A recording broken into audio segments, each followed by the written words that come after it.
அனைவருக்கும் வணக்கம். இந்த வீடியோவில் நம்ம என்ன பார்க்க போகிறோம் அப்படின்னா 3 இயர்ஸ் கோர்ஸுக்கு லெட்ரு எப்படி எழுதணும் அப்படின்றது தான் பார்க்க போகிறோம்.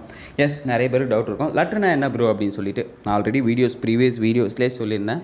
உங்களுக்கு consolidated mark sheet, provisional certificate இல்லை அப்படின்னா நீங்கள் அந்த காலமில் லெட்ரு எழுதி அப்லோட் பண்ணாலே போதும் அப்படின்றத நான் முன்னாடியே இன்ஃபார்ம் பண்ணியிருந்தேன். ஸோ லெட்ரு எப்படி எழுதணும் அப்படின்னு சொல்லிட்டு நான் ஆல்ரெடி மேக் பண்ணியிருந்தேன்.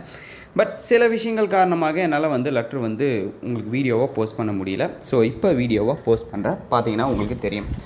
இதில் ஃப்ரம் மேலே தமிழில் தான் எழுதியிருக்கேன். அதால் அனுப்புகிறதில் உங்கள் அட்ரஸ் டீட்டெயில்ஸை போட்டுக்கோங்க. உங்கள் நேம், உங்களோட டேட் ஆஃப் பர்த், தென் உங்கள் அட்ரஸ் டீட்டெயில்ஸ் போட்டுக்கோங்க. கீழே பெறுநரில் இந்த பதிவாளர் தமிழ்நாடு டாக்டர் அம்பேத்கர் சட்ட பல்கலைக்கழகம் சென்னை அப்படின்றத போட்டுக்கோங்க.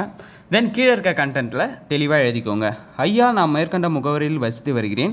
3 ஆண்டு சட்டப்படிப்பு LLB, honours or affiliated. Honours apply பண்ணுறீங்கன்னா ஹானஸ் போட்டுக்கோங்க, இல்லை அஃப்லேடட் அப்ளை பண்ணுறீங்கன்னா அஃப்லேடட் போட்டுக்கோங்க. இது ரெண்டுத்துக்கும் இருக்க டிஃப்ரெண்ட் ஆல்ரெடி உங்களுக்கு தெரிஞ்சிருக்கும். ஸோ விண்ணப்பித்துள்ளேன்.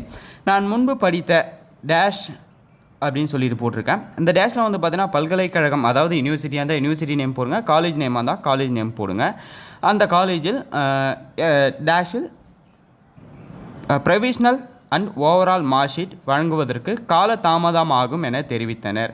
எனவே என்னால் மேற்கண்ட 2 ஆவணங்களையும் விண்ணப்பத்தின் பொழுது சமர்ப்பிக்க முடியவில்லை. ஆவணங்களை பெற்றவுடன் தங்கள் பல்கலைக்கழக மின்னஞ்சல் முகவரிக்கு அனுப்புகிறேன் எனவும் எனது விண்ணப்பத்தை ஏற்றுக்கொள்ளும்படியும் பணிவுடன் கேட்டுக்கொள்கிறேன். இப்படிக்கு அப்படின்னு சொல்லிட்டு இப்படிக்குன்ற இடத்துல நீங்கள் சிக்னேச்சர் போட்டுக்கோங்க. ஸோ இதுதான் பார்த்தீங்கன்னா ஓவரால் கண்டென்ட். உங்களுக்கு புரிஞ்சிருக்குன்னு நினைக்கிறேன். ஒன்றுமே கிடையாது. சிம்பிளாக சொல்லணும் அப்படின்னா, எனக்கு இந்த காலேஜில் நான் படித்தேன். எனக்கு 10th ப்ரொவிஷனல் சர்டிஃபிகேட், தென் கன்சால்டேட் மார்க் ஷீட் இன்னும் தரலை. அது வந்ததுக்கப்புறம் யூனிவர்சிட்டி மெயில் ஐடிக்கு நான் மெயில் பண்ணுறேன். இப்போ என்னோடய அப்ளிகேஷனை எடுத்துக்கோங்க அப்படின்றது தான் நம்ம இதில் கண்டென்ட்டாக எழுதியிருக்கோம். ஸோ இதுதான் ஒரு சின்ன இன்ஃபர்மேஷன் வீடியோவாக மேக் பண்ணேன். வீடியோ யூஸ் ஆகிருக்குன்னு நினைக்கிறேன். அப்படி யூஸ் ஆகிருந்தால் ஒரு லைக் கொடுங்க. கீழவே உங்களுக்கு வேறு என்னென்ன வீடியோ வேணும் அப்படின்றத கமெண்ட் செக்ஷனில் கமெண்ட் பண்ணுங்கள். தேங்க்யூ காய்ஸ், பாய்.